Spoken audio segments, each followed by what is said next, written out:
Greetings. Welcome to the presentation that will discuss traditional esoteric healing and science.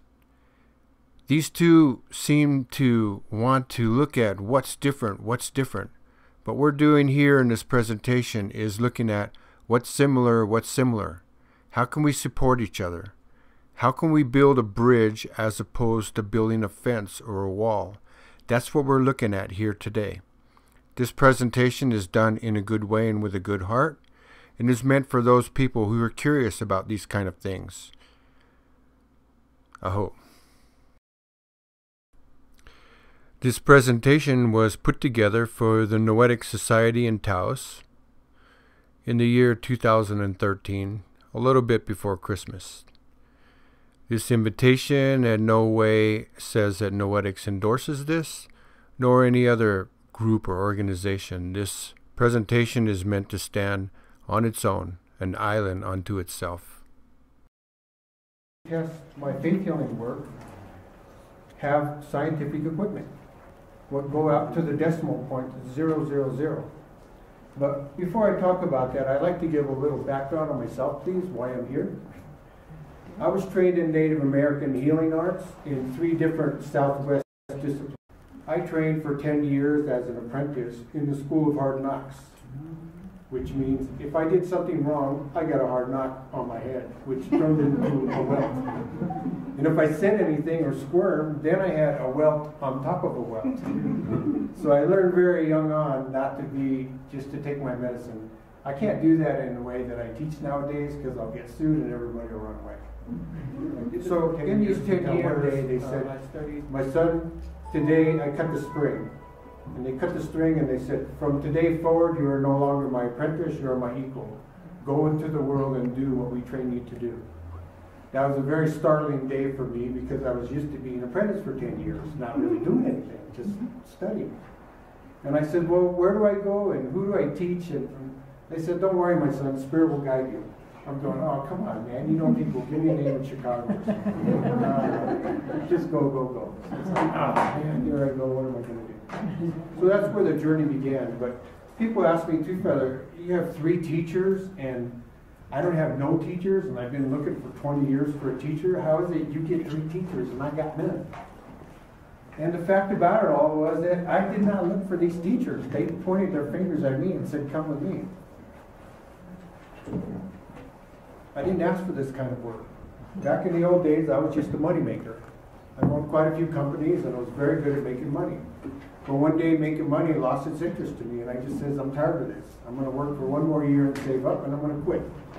And that's what I did in my early, mid-20s, something like that, mid to late 20s. I quit working time card 9-to-5 kind of work and went on my journey.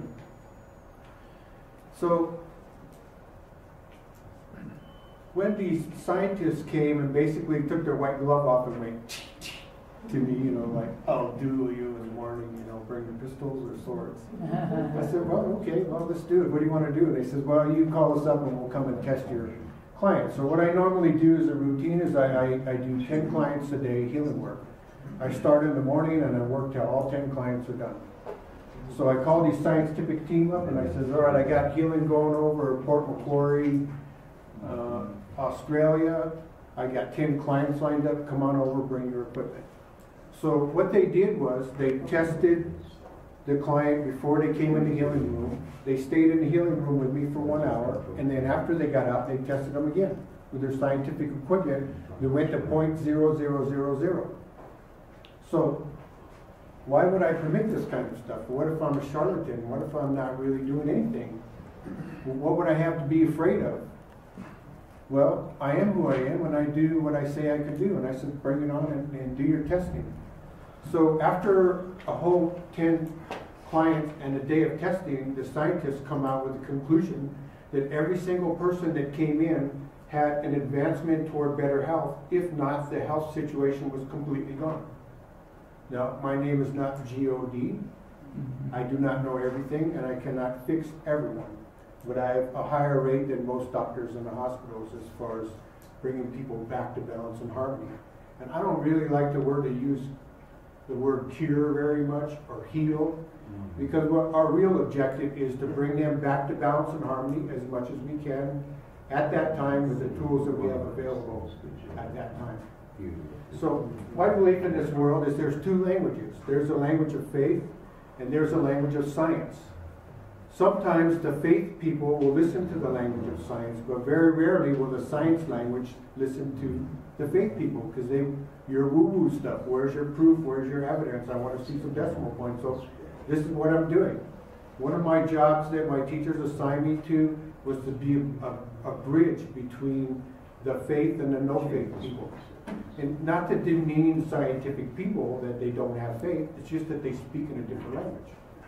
So my great idea was that let's get the scientific equipment and teams in here to do the testing, and then when we show it to them in their language, there's nothing they can refute. They can't say, oh, that's woo-woo stuff, or oh, we don't believe that, because they have the scientific evidence presented to them in decimal points. So the presentation that we're going to be doing today is with thermal brain imaging and also with brain mapping. So what happens is that for 20 years, this PhD researcher who did this study that we're going to see here in a little bit, first 10 years he did his testing without scientific equipment, and then 10 years into his research, they started coming out with these kind of new machines that tested things like the synaptic electrical impulses in the brain, and they were able to actually record these and map them. So what happened after years and years of using this kind of equipment, we discovered what the norm was in the society. If you can go along with the word norm, but you know, we're talking test results from scientists, and they say that an autistic brain has a map that looks like this, and then a norm brain looks like this. So you can measure the decimal points in between, and that's what I was looking for. So I said, okay. So the test that's on this PowerPoint presentation is quite simple. We had a lady who's a double PhD computer science professor at a private university in Houston. And she got in a car accident and hit her head right here on the steering wheel or something, and she damaged her brain, which she killed a part of her brain, which facilitated the short-term memory. So she had short-term memory loss. And she's a professor at a university. She had to go to school and do her work. Well, she couldn't remember where her work was. She couldn't remember where her keys were. And she couldn't remember where her lesson plan was, and it was wreaking her havoc. But she's a quite high-paid professional. So she brought in this Dr. Yorke, who did this PowerPoint presentation, to measure her brain and to see what was wrong. And sure enough, in the brain measurement, you'll see here clearly that the left part of the brain here is different than the rest of the brain, which means it was dead. It was killed. And science says when a part of your brain is dead, there is no such thing as reanimation. Dead is dead. So the study was to heal the client purely by faith. That means no touching, no instruments, no anything other than the power of faith. So the experiment was 8 minutes. So she sat in a chair, the same chair every time, and the healer that she brought in from the Amazon, the little pygmy guy that she had a lot of money, brought him up to heal her. He did his work, and then they tested her, no change. She brought in a Siberian shaman. She brought in a curandera from Mexico. She brought in a lot of different people over a 4-year period until the doctor was made aware of my healing arts through a horse program with autistic kids in Houston, because I do a lot of volunteer work with autism. So because of that group, the scientist heard about me and says, hey, can you come in and work on our person? I said, what's the deal? She says, you got 8 minutes, you can't touch the client, you have to totally use faith only, and we're going to measure your brain, her brain, before and after, and we're going to see what's going on. I said, whoa, sounds good to me. Tell me a little bit about your background. He says, I present in scientific conferences, I am a lecturer. I said, okay, that qualifies you as top in the field. Let's do it. So we set up there was actually 2 of us, myself and Dr. Patrick Price, a chiropractor by day and faith healer after 5 p.m. There's a few of us that work like that. Well, he does.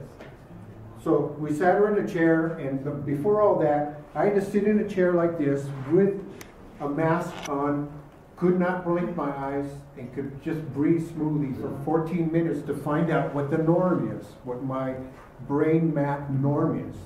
So when you take an aura photograph, it's a snapshot of the aura around you for that moment. But the reason why I had to sit for 14 minutes is because we don't want a snapshot, we want to know what the norm is. I can change anybody's aura in this room in 1 second. Who thinks I can? Show me your hands. Yeah. Who thinks I can?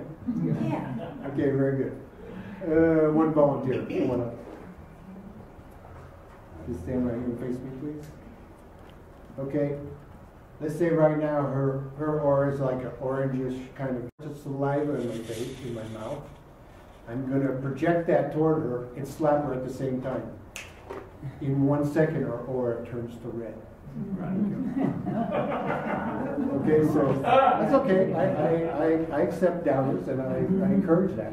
One time, an aura camera like that, a camera projector, and say a color. I said orange, orange, purple, purple. There's people that have certain gifts in this world, just like the ones that can hear ley lines, electromagnetic people. There's people that can actually hear these lines. They have a special gift that everybody doesn't have. So once we got the norm, the baseline of mine for 14 minutes, then that comes up on a screen. And then I do a thing that I call what's called juicing up. So I rub my hands, rub my feet, anchor myself down into the earth, anchor myself up to the universe, connect to the stars and the earth and all between. And I call this juicing up. And because I've been a healer for 15 years professionally, this takes me about 2 minutes to do. Now, in this presentation, there's 2 things that science says are impossible. And one of the things that science says is impossible is to go from this normal state of mind into a juiced up state, which you're going to see on the presentation in 2 minutes. So that left me 6 minutes to do the healing. So you'll see in the presentation, I could not even blink my eyes. And in 6 minutes, you'll see the results for yourself on a presentation rather than me telling you. So, well, our webmaster here, guys, getting us dialed in. He's really, I plugged this computer into my 46-inch TV screen and work on there day and night. And it's just a little challenge, it's okay. So in the meantime, I would like to play a little flute song for you. See? I'm trained in what we call beaver medicine, and we call this beaver medicine because the beaver makes a dam, and when the beaver makes a dam, his pond gets up, and he makes his home, and then his family lives in the dam. And some people in our communities are what we call beaver people. They're very private people. They don't discuss their personal feelings. They don't discuss their past history with anybody. They're just private people. It's nobody's business. So how do they relieve stress and tension? Well, the rest of us go to a psychologist or a psychiatrist and we talk about it and we get it off our shoulders. But you take a beaver person in, it's not going to do no good. They won't talk. No matter how many years of psychology you got, you can't make them talk because they said it's private. So when our breath goes into our body, it mixes and gathers with the spirit of ourselves, and when it comes out, part of our spirit comes out with that breath. So we find in the healing world that when that breath takes on audible characteristics, it now relieves stress and tension, just like talking to the psychiatrist, but this is in sound. So we use this tool as a reliever of stress and tension. And also I use this tool as a self-esteem builder for young men in trouble with the law we call tough love programs, which I've worked for as a volunteer for many years. They said, Two Feather, we got a big problem with our young men in our tough love program. We've been convicted of crime and now put to prison, and every time there's a bed open, they put a prisoner in there and rehabilitate them. And they said our young men have a problem with self-esteem. It's been beat out of them, kicked out of them. It's been told out of them, you're dumb, you're stupid, you're a rotten apple, you're never going to amount to nothing, you're bad, bad, bad. And when you're a kid growing up and all these grown-ups are telling you that, sometimes you believe it. We all know that's not true, but when you're a young kid, what do you know? So what I do is I teach them a very simple way to read and write music: buffalo, bear, wolf, fish, eagle, turtle.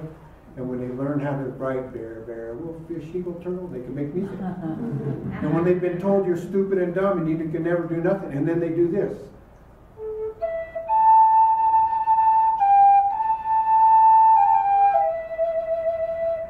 And then they say, what? I made something that was beautiful. What about what all these people have been telling me? I'm not so stupid after all. I really did something that's beautiful. So now I'm not believing any of this stuff that's coming on from the outside of me anymore. And that's part of where we're at with Noetics. I have been in my adult life someone who had visions of this wonderful community of the future. And for years and years I developed my community. Part of it's electrified, part of it's non-electrified for people who want to live in different ways of life. We had a council of elders to make protocol for the grown-ups, and we have a council of youth for youthful offenders to let the youth people deal with youthful offender issues. You'd be surprised how creative these young people can come up with ideas that I couldn't even think of. So then I met a man named Jacques Fresco. How many people heard of this man's name before, Jacques Fresco? Do yourself a favor. Go on the internet and look for the Venus Project. Oh, Venus Project, yeah. Jacques Fresco. He's a 97-year-old man. He is the most intelligent human being walking the earth that I know of. And I've been around the world 14 times, and I've spoke to many leaders and communities. There's a little book on the table there that shows some of his visions about the future. And he says, future by design. And I believe that's a big part of Noetics. Because the future will come no matter whether we participate or not.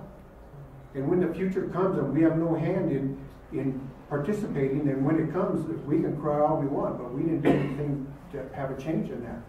And also in the Native American world, we consider ourselves stewards of this Mother Earth, so that the unborn have a worthy place to come to. And I find that very ingrained in Noetics. To me, I'm not really a Noetics person other than I've read a little bit, but to me Noetics is the proof of faith stuff.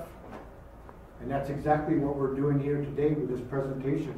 We're here to show the scientific proof that things that this conscious world and the medical society believe are not possible are possible. When we limit ourselves with this kind of indoctrination, so be it. These are your limits. I choose my limits, and my limits are the sky.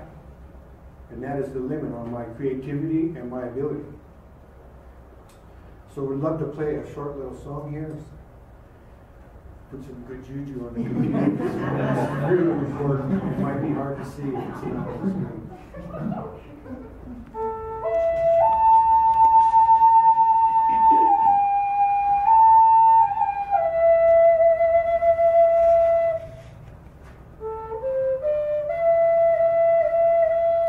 Greetings. My name is William Twofeather.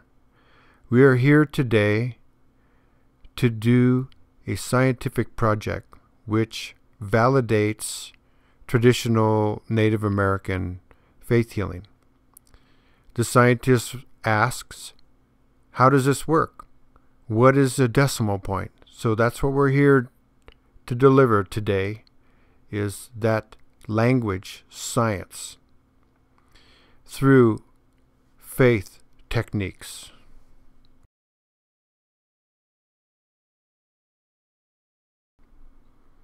The type of equipment that we're using for this experiment is very sophisticated equipment. Dr. Yorke has been doing this research for over 20 years, but there has not been this type of equipment for 20 years. Well, now there is. So we're embarking on the beginning of the spiritual aspect of language, as opposed to the faith aspect of language.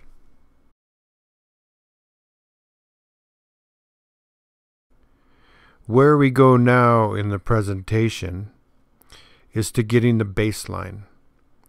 This is a little different than an aura photograph that takes a snapshot of your aura at that particular time. What we need here in the baseline is a true baseline. So I sat for 14 minutes. I couldn't blink my eyes, move my head, anything like that, in order to get a scientific baseline so that we know where we're starting from. What we have here is upper and lower measurements. In the upper measurements, you'll notice there's 4 illustrations. The one on the right is the waking state that we're in on a regular basis, which we call the beta. The second stage to the left is what we call the alpha. And this is the place where Dr. Yorke says that most of the healers go into, because he's been doing this research for 20 years. And the next one to the left shows the theta, which is the unconscious. And we go one more to the left, which is the delta, the unconscious. Now what we're looking at here is the patterns of the baseline so that we have something to make a comparison with later on in the presentation.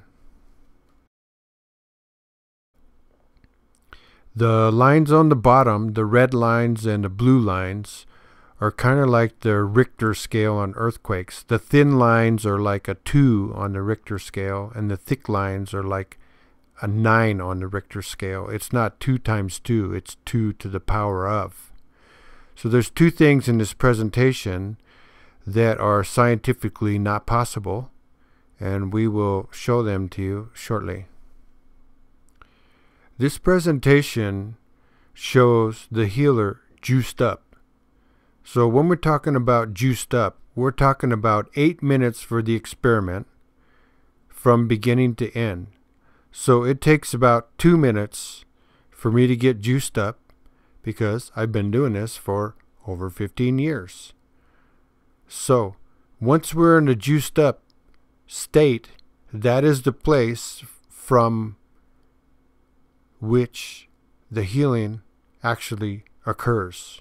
But before the healing is on, we must get to a juiced up situation. What we're looking at here is the bottom right hand corner, these very thick red lines. Science says this is not possible. Not in a lifetime or in any time. Yet it was accomplished within 2 minutes, keeping in mind that the whole experiment is 8 minutes, and it took about 2 minutes to juice up, leaving 6 minutes for the rest of the experimentation. Here on the healer comparison, what we're looking at is on the top is before being juiced up, which is the baseline, and then the bottom being juiced up.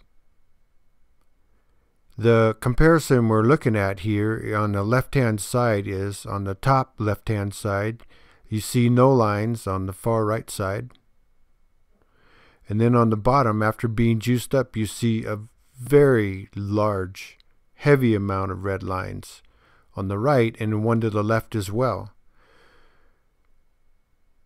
Not being a PhD scientist,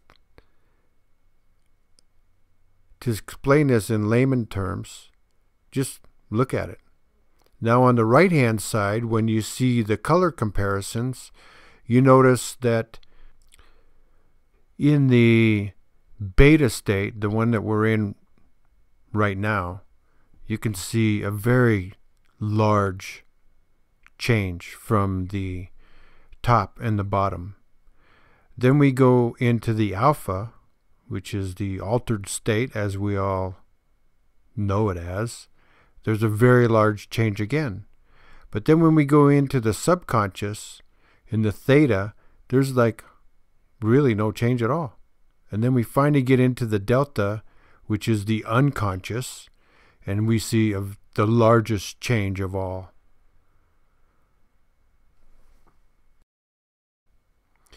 In this slide, the actual healing is happening, which is really a return to balance and harmony.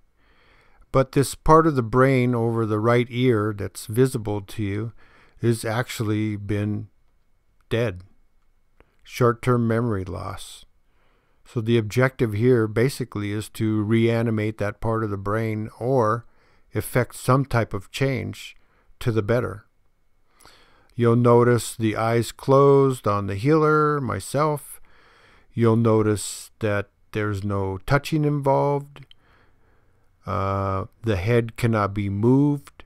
There can be no blinking, which is a large amount of restrictions, but the objective here is to prove the power of faith, and that's what we're doing. Here in this frame, what we're actually looking at is the lower illustrations, and above the right ear, you'll see the nose at the top of the pink colored skull there, is the blue lines. Some are thick and some are thin. This is the actual part of the brain above the right ear that has the damage. And this is the goal. We need to go in there and alter that damage in some way, shape, or form. This is the objective. Very nice. Here we are getting close to the end.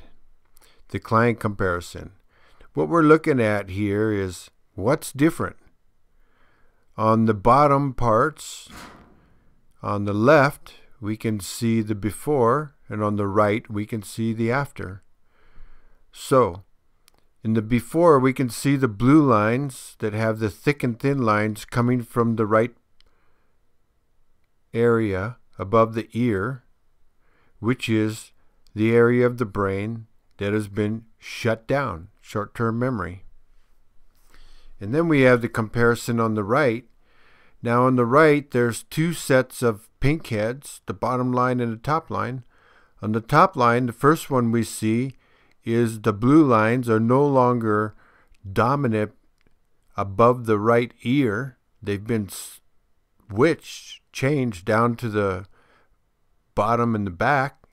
And on the next frame to the right, there's absolutely no lines whatsoever, which is the after 8 minutes of traditional Native American faith healing. So here, we allow everyone to make their own conclusions, see what you'll see, but these are not words that I'm just putting on the program. This is scientific evidence that has decimal points that go out 0.000 and even farther, I believe. So, now we'll continue on to the next frame. We can also look at the colors above too, and in 8 minutes, I see a distinct change between the left, which is before, and the right after 8 minutes of no hands-on traditional healing. So there we go.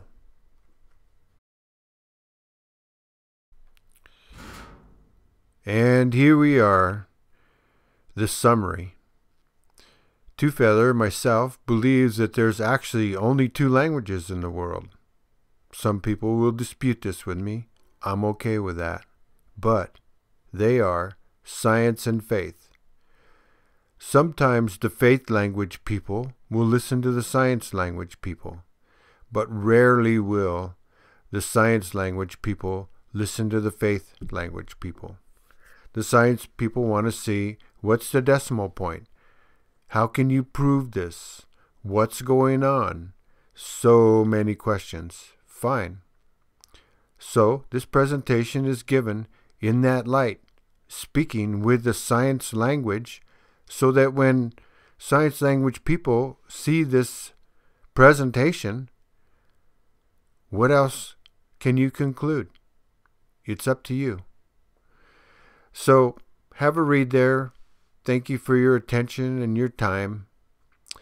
We're certainly open to any suggestions, and if you have any recommendations where this presentation would be appreciated, in the light it was given, which to me is, in a good way and with a good heart, there will be naysayers, and that's just part of the world, and that's okay too. What we don't want to do here is tell you what your conclusions are. It is much better left in the traditional Native American way to make your own conclusions. So, Done, Joe?